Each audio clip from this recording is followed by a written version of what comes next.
In my dialogue with atheists, I often come across this question. Religion has caused a lot of wars and violence. How do we answer this question? If we look at the religions, world religions, the top five religions in the world today, the first is Christianity, the second is Islam, third is called unaffiliated, people who don't identify with a particular religion, the fourth is Hinduism, and the fifth are, after that, there are a lot of other religions. Today, I want to focus as a Christian on Christianity. What is the history of Christianity? How did it spread? And what is the role of violence in Christianity? We're going to first look at the early Christianity for the first 300 years. In the first 300 years, Christianity was mainly spread through the proclamation, through the missionary work. In fact, if we look at the people of that time, it was in fact the face of violence. They were ready to face violence. They were ready to give their lives, and that Christianity spread in spite of violence rather than through violence. The 12 apostles, of them, only one of them lived till old age. That was John. But all the others, they were either crucified or they were martyred by other means. The apostolic fathers, after the apostles, Ignatius of Antioch, Polycarp,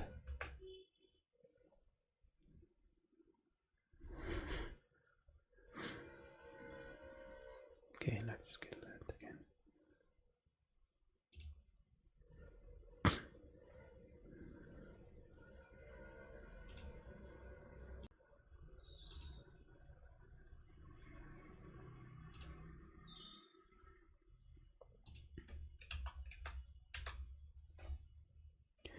A lot of the times I get asked this question by atheists. Doesn't religion actually cause a lot of violence? Wouldn't we be better off if we did not have religion? Wouldn't that help to stop the violence?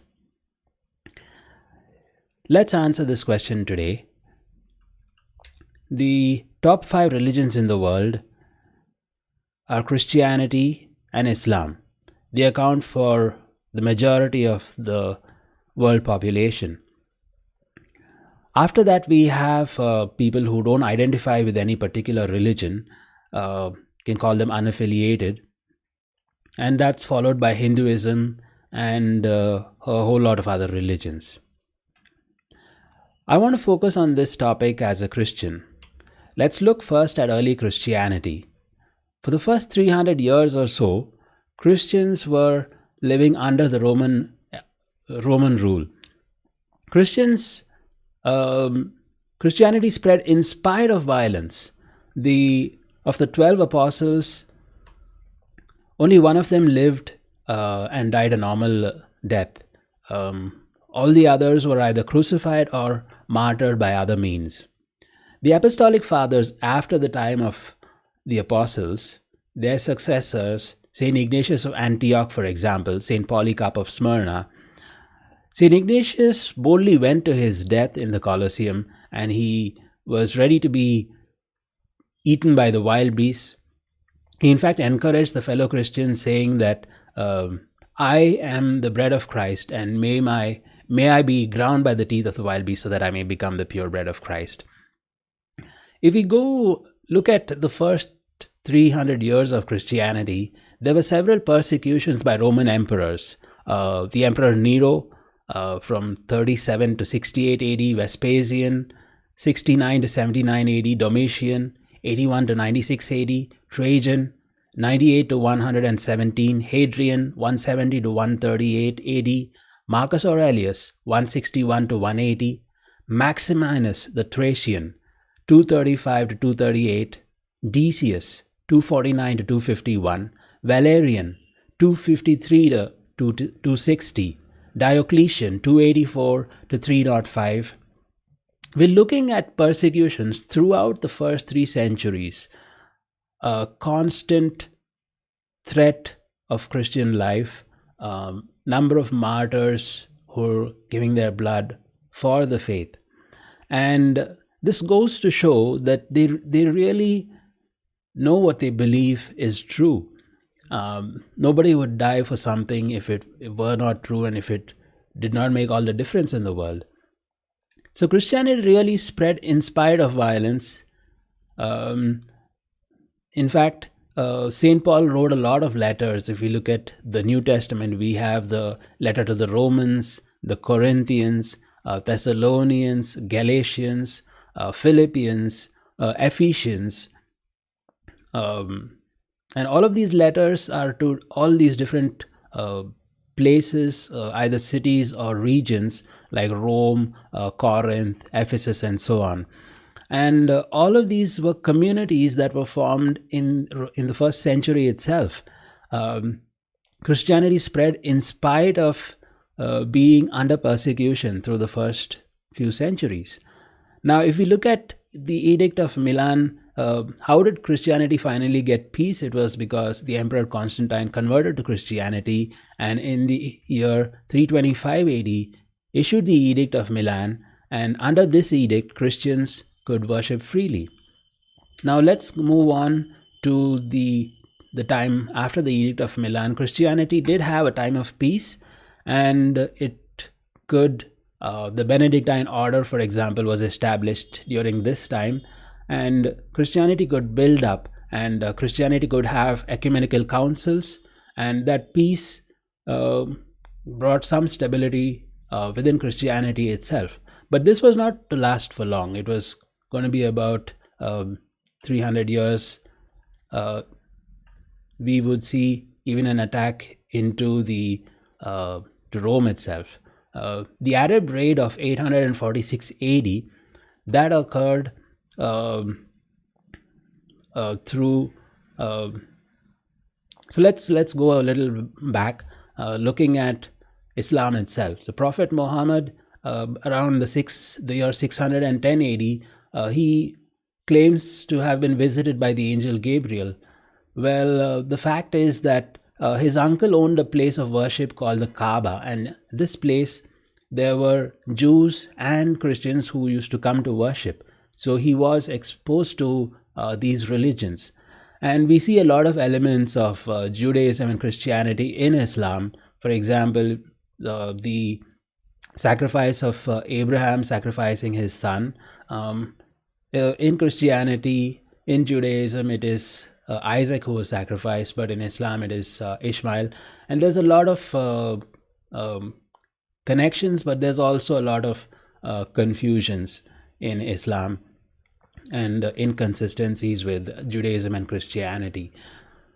Anyway, the Prophet Muhammad, he dies in 630 AD, and after his death there are the sects of Sunnism and Shiaism, because they cannot decide who is the successor and who is going to be the authority in Islam after the Prophet Muhammad. And they have the establishment of the caliphates, where they have the Sharia law, the Islamic law, and there's a widespread conquests all across the Arabian Peninsula, all across the Middle East.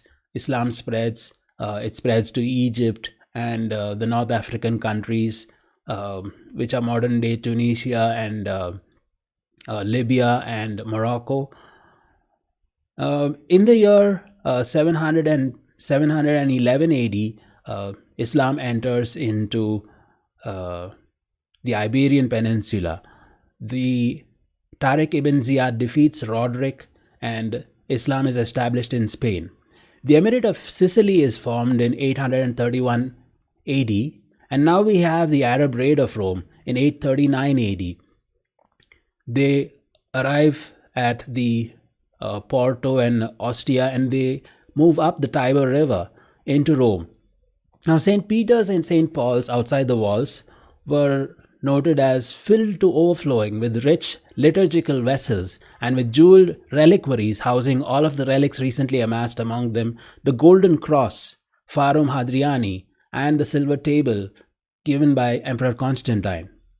Now, what happens is these holy shrines are desecrated. The all of the wealth which was used to adorn the beautiful holy shrines is taken off and torn off and taken away as plunder. And what is the Christian response now? Well, Pope Leo responds almost immediately soon after, and the Christian response is no, it's not. It's not violence. The Pope Leo builds the Leonine walls around the city of Rome, and this is the only Christian response for almost 300 years. Now, moving on from here, we have the Crusades that happen almost 300 years later. It is the year 1096 that the First Crusade is launched. And why is the First Crusade launched? Well, if you were living in Europe and during that time, you would want to go to Jerusalem. You wanted to go to the place where Christ walked. You would want to go on the Via Dolorosa, and you would there would be a lot of pilgrims going who could afford it to Jerusalem. Now, since the whole of the Middle East was in Muslim hands, Christians wanted to be able to go and worship peacefully, because all this time there was a lot of danger to life. People were dying, people were robbed, and they wanted to secure this pilgrimage route. So the Pope called for the First Crusade, and in the year 1096 they launched the First Crusade. There was a lot of people. Initially, there was a Peasants' Crusade, which was not very successful. But the First Crusade, there were generals who led the soldiers, and it was an organized campaign. They went via Constantinople, and then they besieged Antioch, and eventually that led them to Jerusalem. And they besieged Jerusalem, and they established the Kingdom of Jerusalem. At this time, there were groups like the Templars and the Hospitallers, and banking was in fact invented during this time. If you were a pilgrim going to the Holy Land, you would go to a temple. The place of the Templars was called as a temple. So you would go to a temple in London, and you would deposit your money, and you would get a written note from the Templars, and you could take that note to the Holy Land, and you would not be a sitting target for the raiders and robbers on the way. You could withdraw the money as you need it on the way, and you could use it for your for whatever you needed, right? For buying food and so on. So this was a period of history where there was a necessary justified action by the church, and this was mainly to secure the pilgrimage route. In fact, military historians, they say that if the Crusaders had gone just a few hundred kilometers further, they would have completely and permanently destroyed and incapacitated the Muslim powerhouse, and they would have made it impossible for them to retaliate for the next few hundred years. But they did not do that. Their target was Jerusalem, securing the pilgrimage route, and once they achieved that, they stopped right there, and they established the Kingdom of Jerusalem. Now, this went on for some years. There were follow-up crusades, and why did the crusades finally stop? Well, it was the Third Crusade where there was a battle between Richard, the Lionheart, and Saladin, and after this battle, there was a treaty between the Christians and the Muslims that the Christian lands would remain open for the pilgrimage of Christians, and under these terms and conditions, the Crusades ended. Now, if we look at the rest of the world as well, we have today Christianity widespread in Latin America. and it was the primarily um, the apparition of Our Lady of Guadalupe in Mexico, which got a lot of converts to the Christian faith. Um, During that period, if we read the Acts of the Apostles, there were 3,000 added to the number of Christians. And if we look at Latin America after the apparition of Our Lady of Guadalupe, the average number is uh, in that range of 3,000 were added to their number throughout that period for the next 3 years. So it wasn't as if Christianity was spread by violence. In fact, it spread often in spite of violence. Uh, if we look at Asia and Australia, there were a lot of missionary efforts by Saint Francis Xavier, and Christianity spread through that. And yet, it was only in certain pockets like Goa in India where Christianity spread. And in spite of a lot of violence, the Christians continued uh, to work as missionaries in these places. Australia also was discovered much later, and the British went there. And again,